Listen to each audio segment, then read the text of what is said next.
புதுவை மாநில விளையாட்டு வீரர்கள் நலசங்கத்தின் ஆலோசனைக் கூட்டம் சங்க அலுவலகத்தில் தலைவர் கரேத்தே வளவன் தலைமையில் நடைபெற்றது.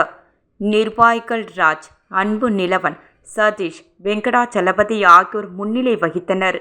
ஏராளமான விளையாட்டு வீரர்கள் கலந்து கொண்டனர்.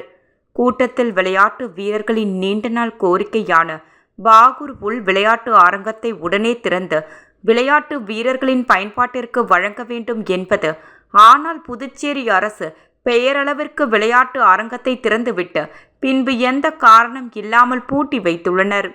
இந்த பாகூர் உள் விளையாட்டு அரங்கத்தில் அடிப்படை வசதிகள் ஏற்படுத்தி தரக்கோரியும், பாதுகாப்பு வசதிகள் அமைத்து தரக்கோரியும், விளையாட்டு அரங்க பயன்பாட்டு கட்டணத்தை ரூபாய் 7,500 இருந்து 3,000 குறைக்க கோரியும், உடனடியாக உள் விளையாட்டு அரங்கத்தை விளையாட்டு வீரர்களின் பயன்பாட்டிற்கு தரக்கோரியும், போட்டிகள் நடத்தும் பொழுது வெளி மாநில விளையாட்டு வீரர்கள் தங்குவதற்கு இட வசதி ஏற்படுத்த கோரியும், திறந்தவெளி விளையாட்டு அரங்கத்தை உடனடியாக ஏற்படுத்த கோரியும் புதுவை அரசை கண்டித்து அடையாள கண்டன ஆர்ப்பாட்டத்தை பாகூரில் நடத்த முடிவு செய்யப்பட்டுள்ளது.